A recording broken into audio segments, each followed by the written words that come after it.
You know what they say about being careful what you wish for? Yeah?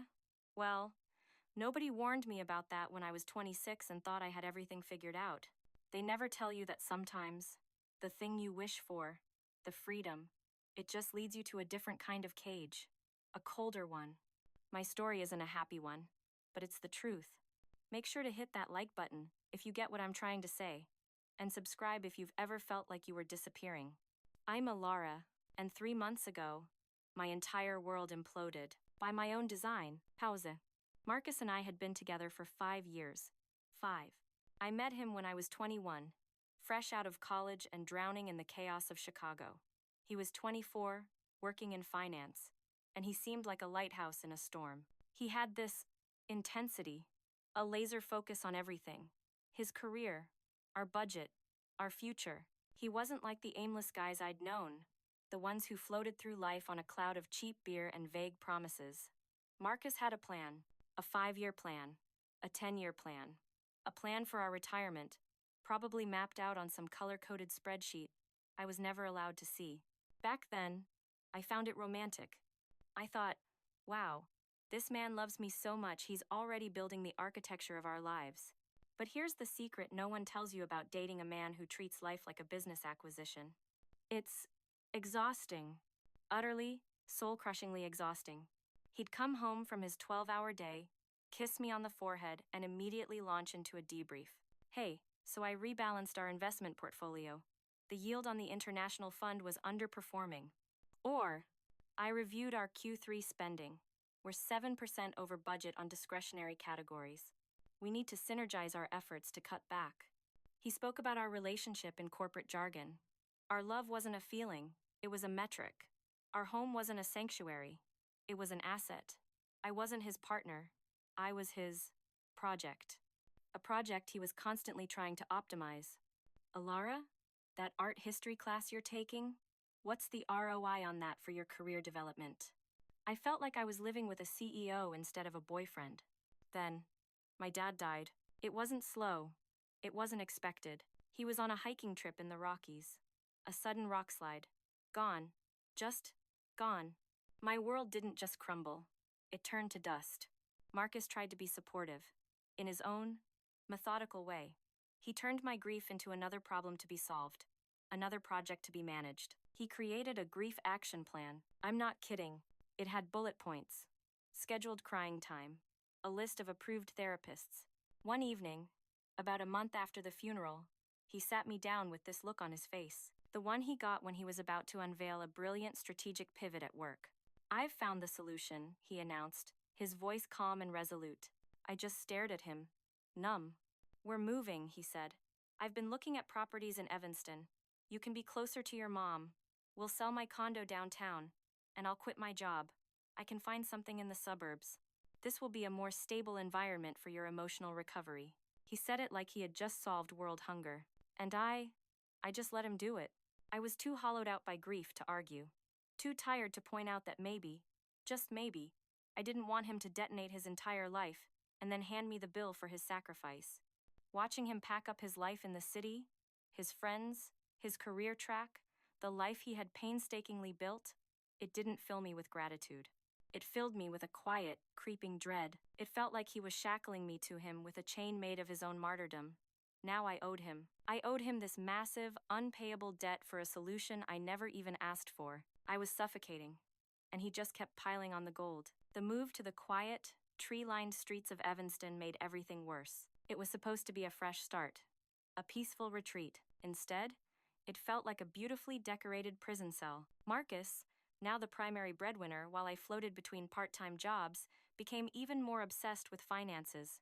Every grocery receipt was scrutinized. Every takeout order was met with a sigh and a passive-aggressive comment. Is this artisanal cheese? Elara? Was it on sale? Meanwhile, I was still trying to process the fact that my father's body was buried under a ton of rock in Colorado, and my boyfriend was worried about the price of brie. He compartmentalized my grief so neatly. Okay, from 7 to 8 p.m. tonight, let's check in on how you're feeling. Is that a good time? Like it was a calendar appointment. He never understood that some things can't be fixed with a spreadsheet. Some things just hurt, and you have to sit with the hurt. You can't optimize your way out of it. Then, I got into the leadership training program at his new company. It was a 7-week intensive course. Marcus was thrilled. "This is perfect," he'd said, his eyes gleaming with strategic delight. "We'll finally be aligned professionally, working towards the same goals." The schedule was brutal. I had morning sessions, he worked afternoons. My classes ran late into the evening. We'd barely see each other during the week. Most people would see this as a challenge, a strain on the relationship. I felt relief, a profound, guilt-ridden wave of relief. For the first time in years, I could breathe without someone monitoring every exhale. The training class was a sea of ambitious men in identical blue shirts, all trying to climb the corporate ladder. And then there was Chloe. She was 21. She had this easy, unforced confidence that I envied from the moment I saw her. While all the guys were posturing and networking, Chloe just existed. She had short, messy dark hair, a small silver ring in her nose, and a laugh that was low and real. She wasn't trying to impress anyone. She wasn't mapping out her next 5 career moves. She was just present. Being around her felt like waking up. It reminded me of the person I used to be before Marcus molded me into this anxious, budget-conscious, optimized version of a woman. Chloe and I started hanging out after class. At first, it was innocent, grabbing coffee, complaining about the instructors, laughing at the guys who kept trying to mansplain basic marketing concepts to us. But Chloe had this way of looking at me, really seeing me. When I talked about my dad, she didn't offer solutions. She didn't suggest I needed therapy. She didn't ask if I was processing in a healthy way. She just listened. Her eyes would soften, and she'd just say, "God, Alara, that sounds so hard." And she'd let the silence sit. She let me feel my own feelings without trying to manage them for me. One afternoon, I was venting about Marcus, about feeling trapped. I expected her to give me the standard advice. Communication is key. Have you tried couples counseling? Instead, she took a sip of her iced tea, looked at me with this unnerving clarity, and said something that cracked my entire world open. "Maybe you're just not meant to be someone's whole world." That sentence, it echoed in my head for days, because Marcus had always made me feel like I should be grateful to be his entire universe.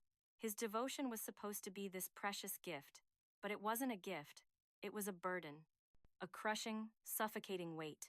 Chloe made me realize that maybe I didn't want to be anyone's everything.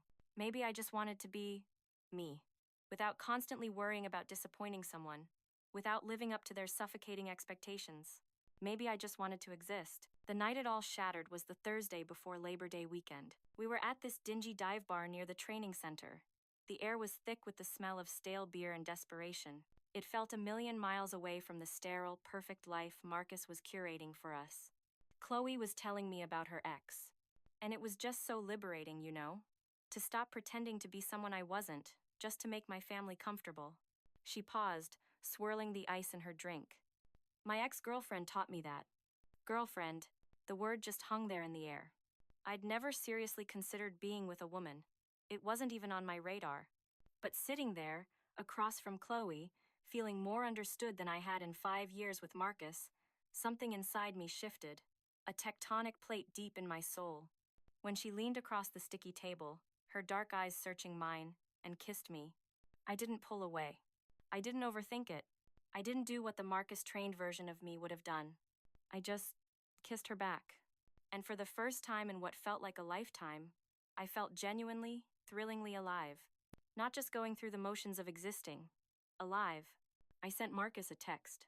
"Hey, training went super late. Crashing at Chloe's place tonight. It's closer." Technically true.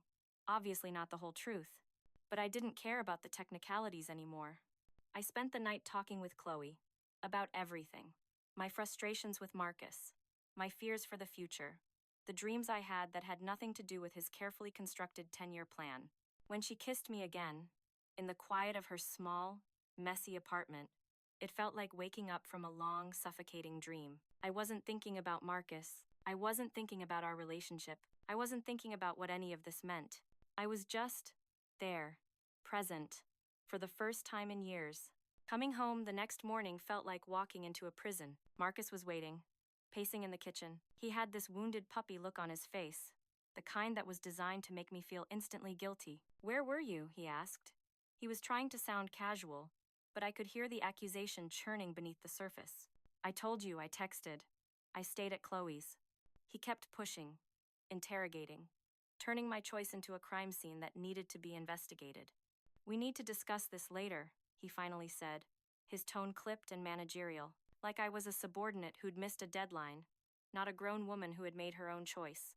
That tone, that controlling, condescending tone, it reinforced everything I was feeling. When he came home from work that evening, I was sitting in my car in the driveway. I couldn't bring myself to go inside.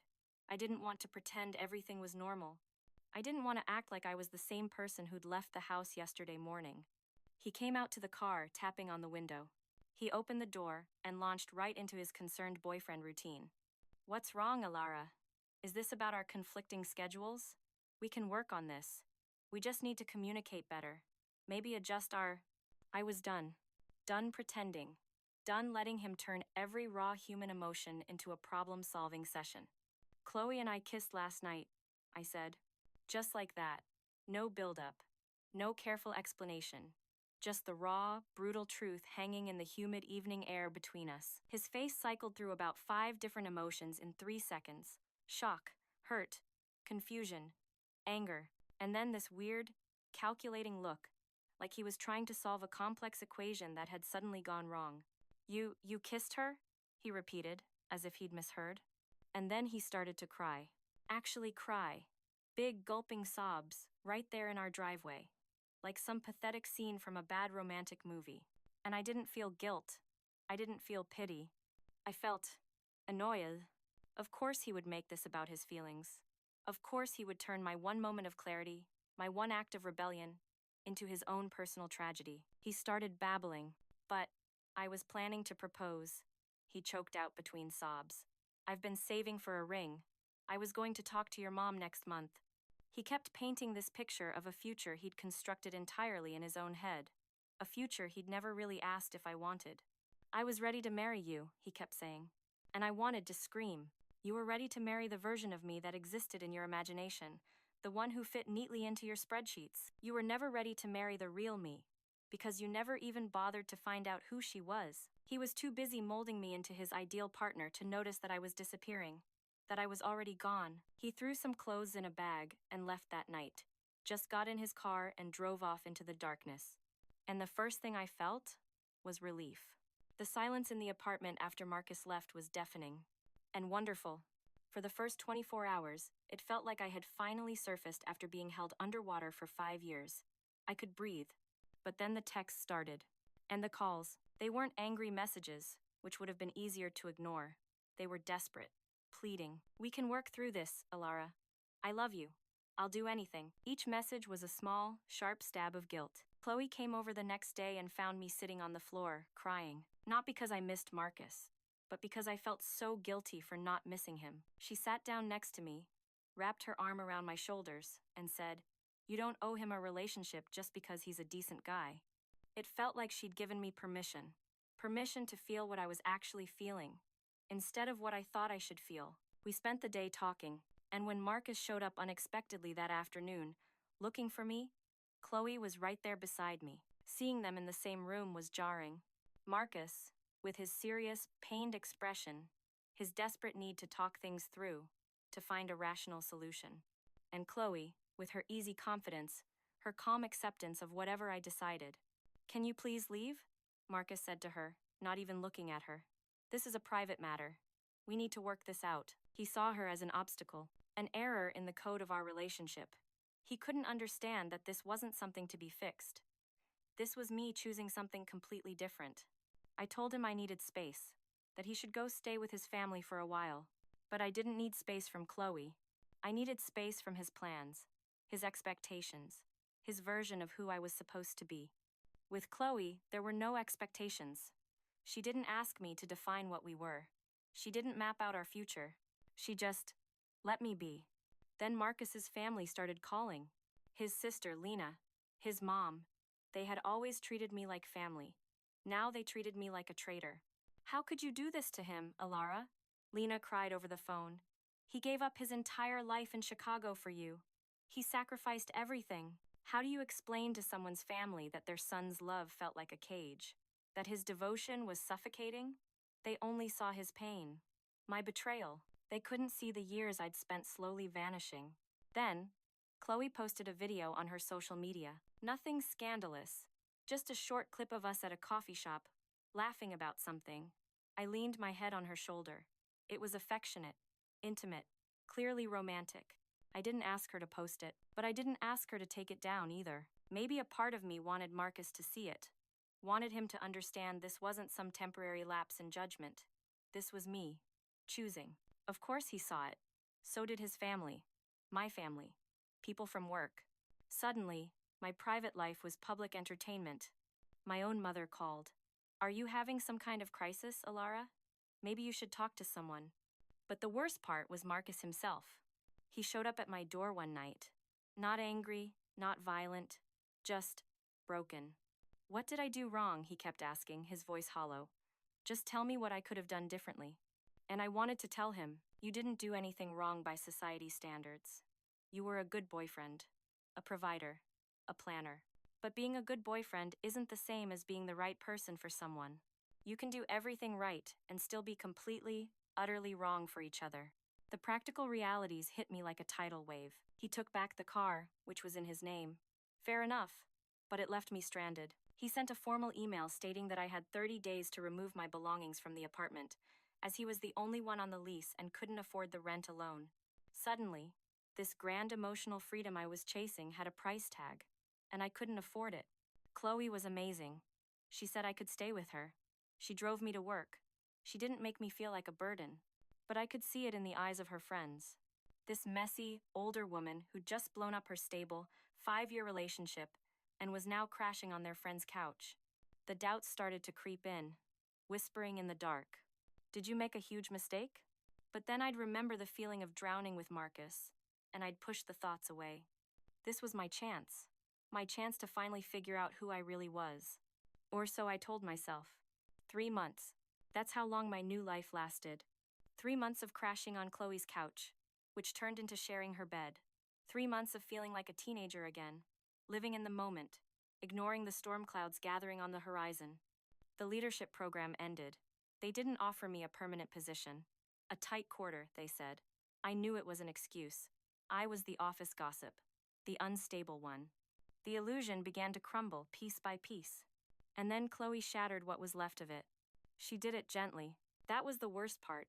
There was no anger, no fight, just a sad, quiet conversation on a Tuesday night. She had met someone her own age, a girl from her rock climbing gym. "Alara, what we had, it was real," she said, refusing to meet my eyes. "It was important. You helped me figure out so much about myself." She was experimenting, and I was the experiment. I was someone safe, someone who was already entangled in a messy relationship, who wouldn't expect too much from her. I was a phase. She's different, Chloe continued, her voice soft with apology. "She's someone I can see a real future with. Not all this complicated drama, my complicated drama, the drama I had created for her." Suddenly, the floor fell out from under me. I was 26 years old, unemployed, homeless, because Chloe's lease was up, and she was, of course, moving in with her new girlfriend, and completely, utterly alone in a way I had never experienced. Even in the depths of my grief for my dad, I'd had Marcus. A frustrating, suffocating Marcus, but he was there. Now, there was no one. The freedom I had craved so desperately had turned into a terrifying, empty void. I had torched a 5-year relationship, a stable home, and any semblance of a professional reputation for a 3-month fling, for a feeling, for a fantasy that was never meant to last. I swallowed my pride, my shame, my everything, and I moved back into my childhood bedroom in my mother's house in the suburbs. My world is now 4 beige walls covered in faded posters of bands I haven't listened to in a decade. I work part-time at a retail store in the local mall, folding sweaters and smiling at strangers. This is my new life. This is the freedom I chose. And Marcus, his life, the one I blew up, has flourished.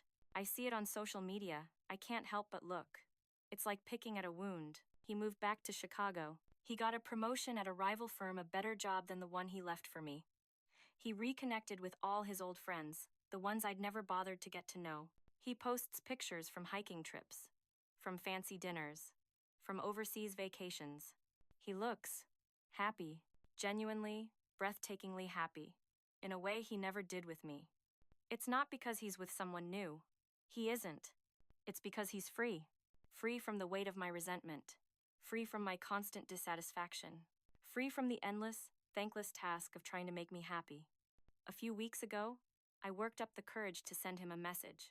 A long, rambling apology, trying to explain myself better now that I had some perspective. He responded a day later. Hi, Laura. I appreciate you reaching out. I've moved on, and I hope you can too. I wish you the best. That was it. Polita. Distant. Final. The man who had cried in our driveway, who had planned to propose to me, who had offered to do anything to save us, now looked at me like I was a stranger he'd once met at a party. Someone who wasn't worth getting emotional about anymore. His indifference hurt more than any anger ever could. The worst part is realizing that everyone was right about Chloe. Not that she was a bad person. She wasn't. She was just a 21-year-old kid figuring things out. She had been honest about what she could offer. But I hadn't wanted honesty.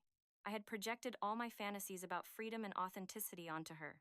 I'd used her as a lifeboat to escape a ship. I should have just learned how to navigate. I blew up a life for something that existed more in my head than in reality. So now, here I am, 26, living with my mom. At night, when the house is quiet, and I'm alone in this room, I wonder, did I throw away the best thing that ever happened to me because I was too selfish and immature to appreciate it? The truth is, I'm not sorry for leaving Marcus. The suffocation was real.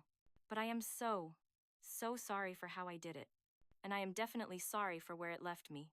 I thought I was choosing freedom, but I just chose a different kind of prison. One where I'm completely alone with the consequences of my choices, with no one to blame but myself.